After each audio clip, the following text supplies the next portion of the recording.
श्रीमद कुंज विहारणे नमः।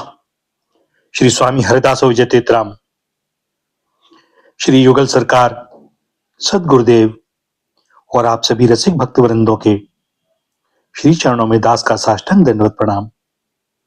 आज श्रीमद् भागवत महापुराण के छठे स्कंद के अंतर्गत 5वां अध्याय श्री नारद जी के उपदेश से दक्ष पुत्रों की विरक्ति तथा नारद जी को दक्ष का शाप।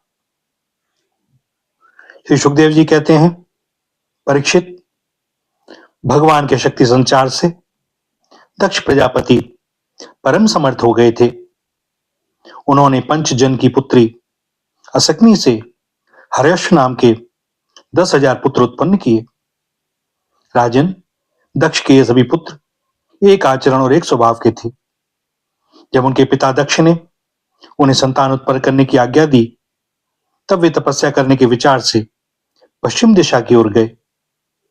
पश्चिम दिशा में सिंधु नदी और समुद्र के संगम पर नारायण सर नाम का एक महान तीर्थ है।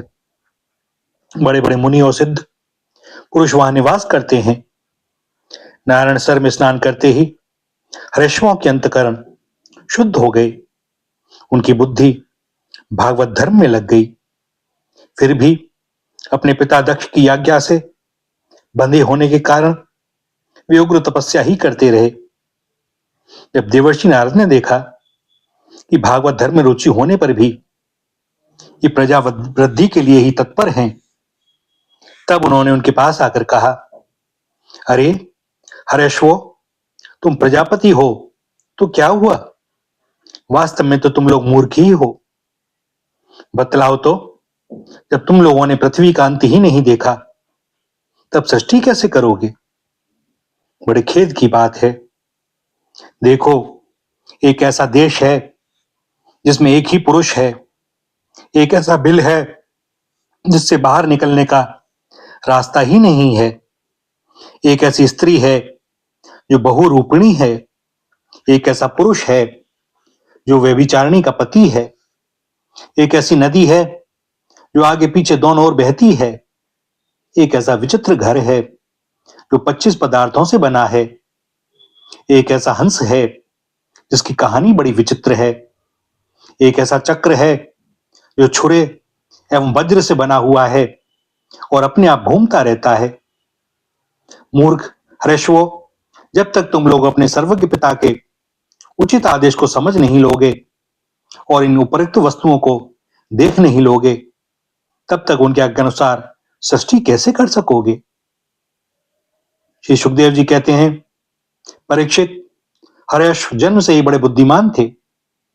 वे देवर्षि नारद की यह पहेली, ये गूढ़ वचन सुनकर अपनी बुद्धि से स्वयं ही विचार करने लगे। देवर्षि नारद का कहना तो सत्य ही है। यह लिंग शरीर ही, जिसे साधारणतः जीव कहते हैं, पृथ्वी है और यही आत्मा का अनादि बंधन है। इसका विनाश देखे बिना मोक्ष के अनुपयोगी कर्मों में लगे रहने से क्या लाभ है? सचमुच ईश्वर एक ही है। वह जागृत आदि तीनों अवस्थाओं में और उनके अभिमानियों से भिन्न उनका साक्षी तुरी है। वही सबका आश्रय है, परंतु उसका कोई आश्रय नहीं है। वही भगवान है। उस प्रकृति आदि से अतीत नित्य मुक्त परमात्मा को देखे बिना भगवान के प्रति असमर्पित कर्मों से जीव को क्या लाभ है? जैसे मनुष्य बिल रूप पाताल में प्रवेश करके वहां से नहीं लौट पाता, वैसे ही जीव जिसको प्राप्त होकर फिर संसार में नहीं लौटता, जो स्वयं अंतर ज्योति स्वरूप है, उस परमात्मा को जाने बिना विनाशवान स्वर्ग आदि फल देने वाले कर्मों को करने से क्या लाभ है? यह अपनी बुद्धि ही बहुरूपिणी और सत्व रज आदि गुणों को धारण करने वाली व्यभिचारिणी स्त्री के समान है। इस जीवन में इसका अंत जाने बिना, विवेक प्राप्त किए बिना अशांति को अधिकाधिक बढ़ाने वाले कर्म करने का प्रयोजन ही क्या है? यह बुद्धि ही उल्टा स्त्री के समान है। इसके संग से जीव रूप पुरुष का ऐश्वर्य, इसकी स्वतंत्रता नष्ट हो गई है। इसी के पीछे पीछे वह उल्टा स्त्री के पति की भांति न जाने कहां कहां भटक रहा है। इसकी विभिन्न गतियों चालों को जाने बिना ही विवेक रहित कर्मों से क्या सिद्धि मिलेगी? माया ही दोनों ओर बहने वाली नदी है।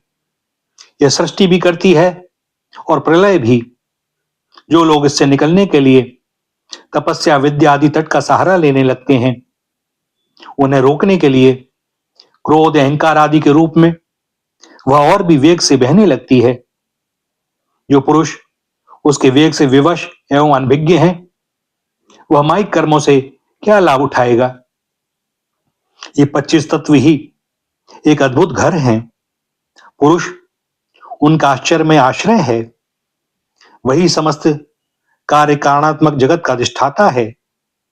यह बात न जानकर सच्चा स्वातंत्र प्राप्त किए बिना झूठी स्वतंत्रता से किए जाने वाले कर्म व्यर्थ ही हैं। भगवान का स्वरूप बतलाने वाला शास्त्र हंस के समान नीर शीर विवेकी है। वह बंध, मोक्ष, चेतन और जड़ को अलग अलग करके दिखा देता है। ऐसे अध्यात्म शास्त्र रूप हंस का आश्रय छोड़कर उसे जाने बिना बहिर्मुख बनाने वाले कर्मों से लाभ ही क्या है? यह काल ही एक चक्र है। यह निरंतर घूमता रहता है। इसकी धार छुरे और वज्र के समान तीखी है और यह सारे जगत को अपनी ओर खींच रहा है। इसको रोकने वाला कोई नहीं। यह परम स्वतंत्र है। यह बात ना जानकर, कर्मों के फल को नित्य समझकर जो लोग सकाम भाव से उनका अनुष्ठान करते हैं, उन्हें उन अनित्य कर्मों से क्या लाभ होगा? शास्त्र ही पिता है, क्योंकि दूसरा जन्म शास्त्र के द्वारा ही होता है और उसका आदेश कर्मों में लगना नहीं, उनसे निवृत्त होना है। इसे जो नहीं जानता, वह गुणमय शब्द आदि विषयों पर विश्वास कर लेता है। अब वह कर्मों से निवृत्त होने की आज्ञा का पालन भला कैसे कर सकता है? परीक्षित, हर्षों ने एक मत से यही निश्चय किया और नारद जी की परिक्रमा करके वे उस मोक्ष पथ के पथिक बन गए, जिस पर चलकर फिर लौटना नहीं पड़ता। इसके बाद देवर्षि नारद स्वर ब्रह्म में, संगीत लहरी में अभिव्यक्त हुए। भगवान श्री कृष्णचंद्र के चरण कमलों में अपने चित्त को अखंड रूप से स्थिर करके लोक लोकांतरों में विचरने लगे। परीक्षित, जब दक्ष प्रजापति को मालूम हुआ कि मेरे शीलवान पुत्र नारद के उपदेश से कर्तव्यच्युत हो गए हैं, तब वे शोक से व्याकुल हो गए। उन्हें बड़ा पश्चाताप हुआ।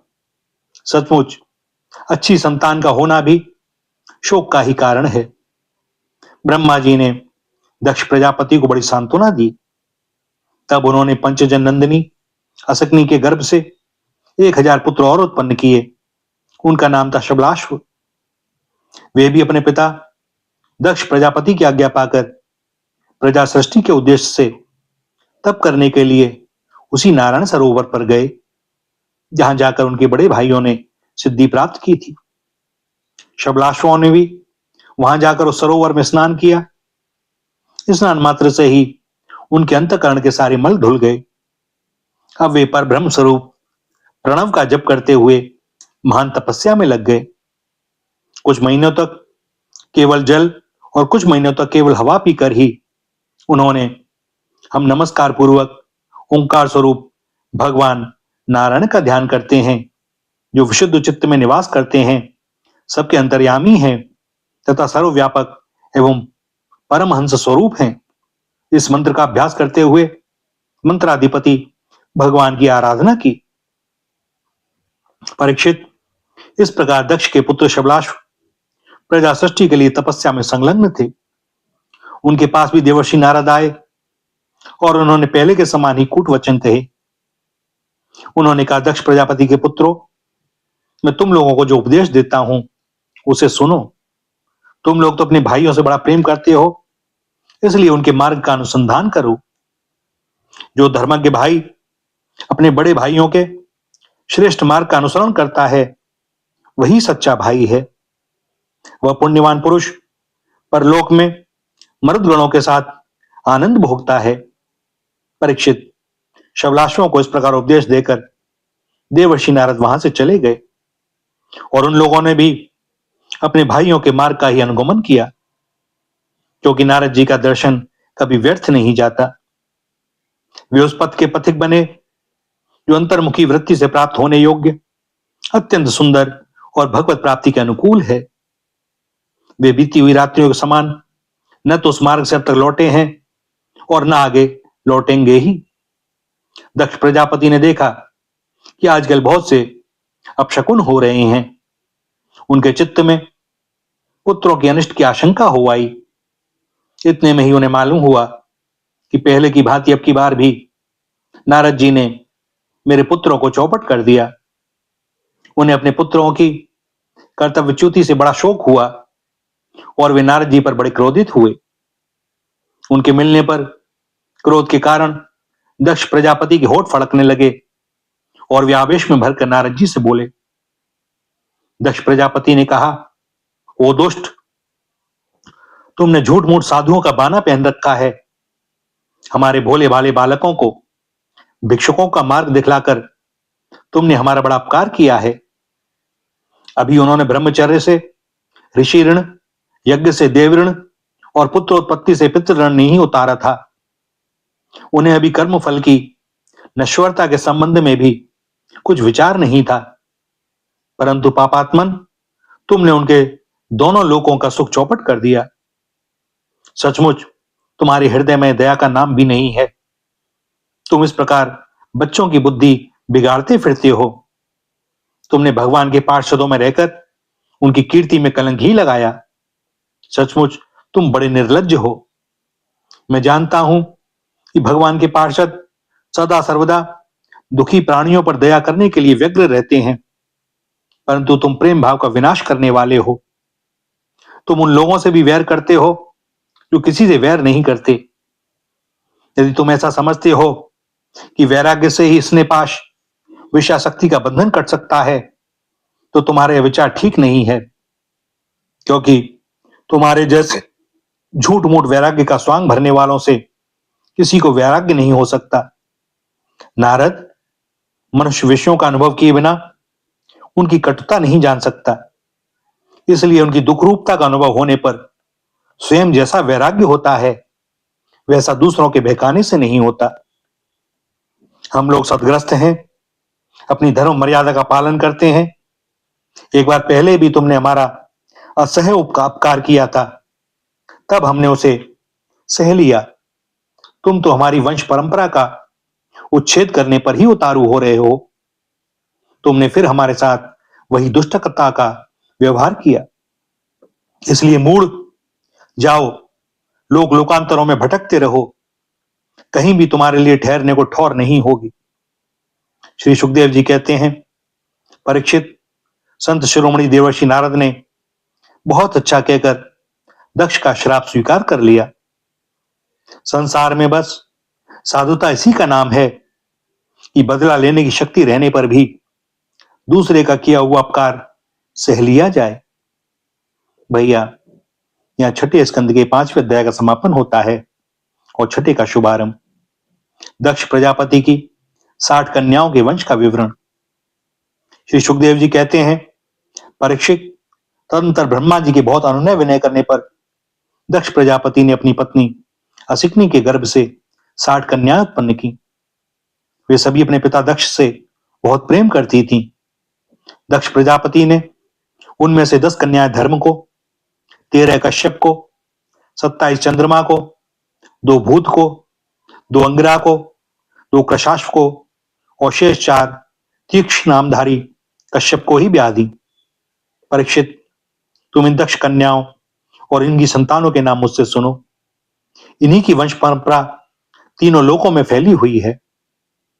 धर्म की 10 पत्नियां थीं, भानु, लंबा, ककुभ, जामी, विश्वा, साध्या, मरुद्वती, वसु, मुहूर्ता और संकल्पा। इनके पुत्रों के नाम सुनो। राजन भानु का पुत्र देव ऋषभ और उसका इंद्रसेन था। लंबा का पुत्र हुआ विद्योत और उसके मेघगण। ककुभ का पुत्र हुआ संकट, उसका कीकट और कीकट के पुत्र हुए पृथ्वी के संपूर्ण किलों के अभिमानी देवता। जामी के पुत्र का नाम था स्वर्ग और उसका पुत्र हुआ नंदी। विश्वा के विश्वदेव हुए, उनके कोई संतान न हुई।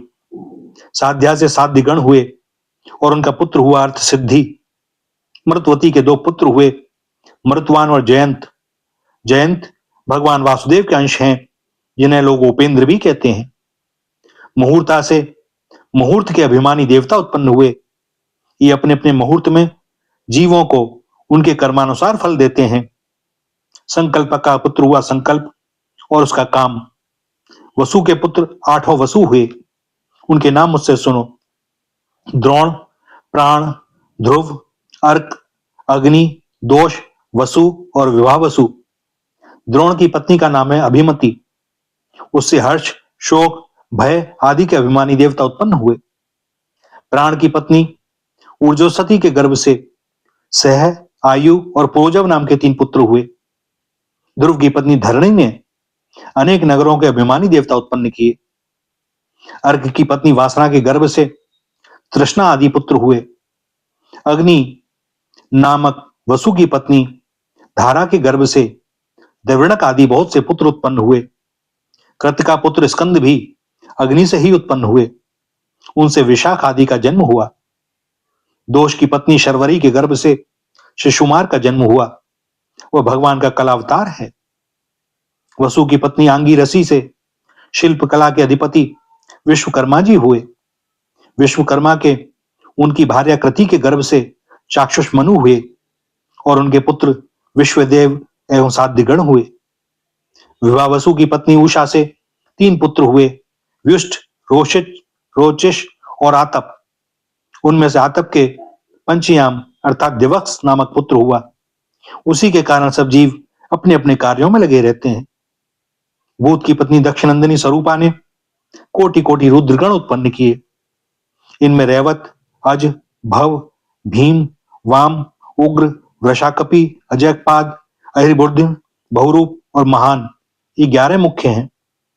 भूत की दूसरी पत्नी भूता से भयंकर भूत और विनायक आदि का जन्म हुआ। ये सब 11वें प्रधान रुद्र महान के पार्षद हुए।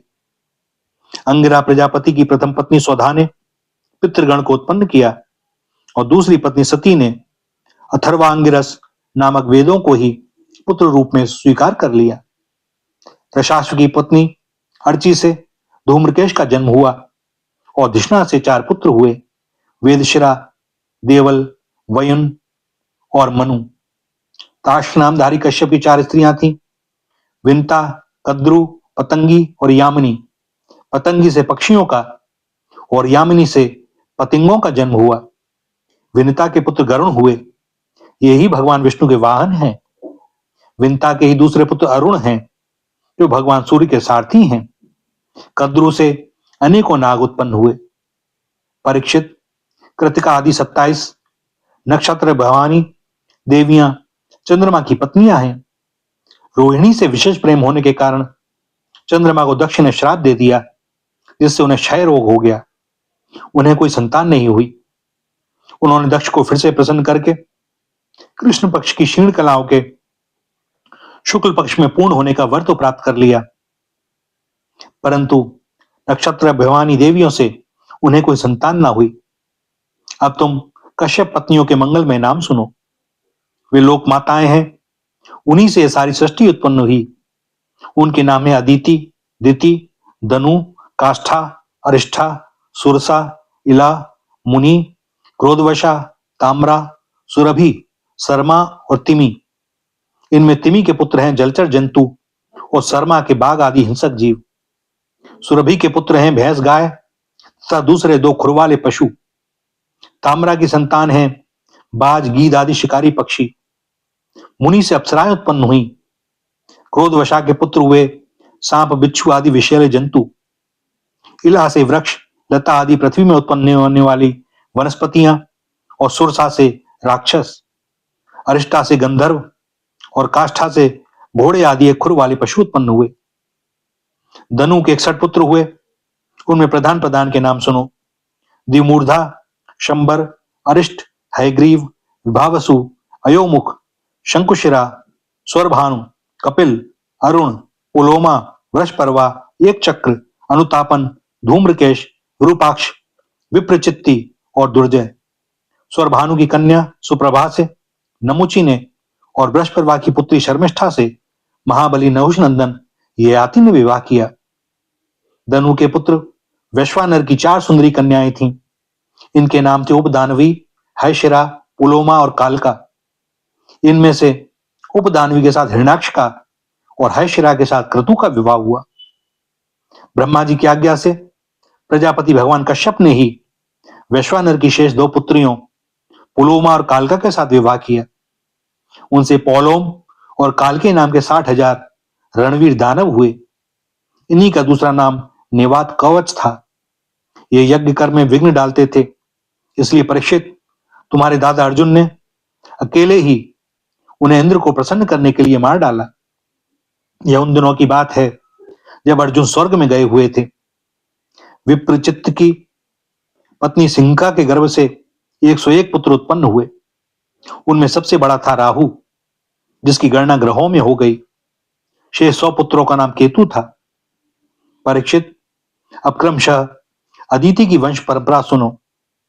इस वंश में सर्वव्यापक देवादिदेव नारायण ने अपने अंश से वामन रूप में अवतार लिया था। अदिति के पुत्र थे विवस्वान, अर्यमा, पूषा, त्वष्टा, सविता, भग, धाता, विधाता, वरुण, मित्र, इंद्र और त्रिविक्रम अर्थात वामन। यही 12 आदित्य कहलाए। विवस्वान की पत्नी महाभाग्यवती संज्ञा के गर्भ से श्राद्ध देव अर्थात व्यवस्वत मनु एवं यम यमी का जोड़ा पैदा हुआ। संज्ञा ने ही घोड़ी का रूप धारण करके भगवान सूर्य के द्वारा भूलोक में दोनों अश्विनी कुमारों को जन्म दिया। विवस्वान की दूसरी पत्नी छाया, उसके शनश्चर और सावर्णी मनु नाम के 2 पुत्र तथा तप्ती नाम की एक कन्या उत्पन्न हुई। तप्ती ने संवरण को पति रूप में वरण किया। अरिमा की पत्नी मातृका थी, उसके गर्भ से चर्षणी नामक पुत्र हुए। वे कर्तव्य अकर्तव्य के ज्ञान से युक्त थे, इसलिए ब्रह्मा जी ने उन्हीं के आधार पर मनुष्य जाति की कल्पना की। पूषा के कोई संतान ना हुई। प्राचीन काल में जब शिव जी दक्ष पर क्रोधित हुए थे, तब पूषा दांत दिखाकर हंसने लगे थे, इसलिए वीरभद्र ने इनके दांत तोड़ दिए थे। तब से पूषा पिसा हुआ अन्न ही खाते हैं। दैत्यों की छोटी बहन कुमारी रचना त्वष्टा की पत्नी थी। रचना के गर्भ से 2 पुत्र उत्पन्न हुए, सन्निवेश और पराक्रमी विश्वरूप। इस प्रकार विश्वरूप यद्यपि शत्रुओं के भांजे थे, फिर भी जब देवगुरु बृहस्पति जी ने इंद्र से अपमानित होकर देवताओं का परित्याग कर दिया, तब देवताओं ने विश्वरूप को ही अपना पुरोहित बनाया था। भैया, यह 6ठे स्कंद के 6ठे अध्याय का समापन होता है और आज के लिए दास को वाणी को विराम देने की अनुमति दें।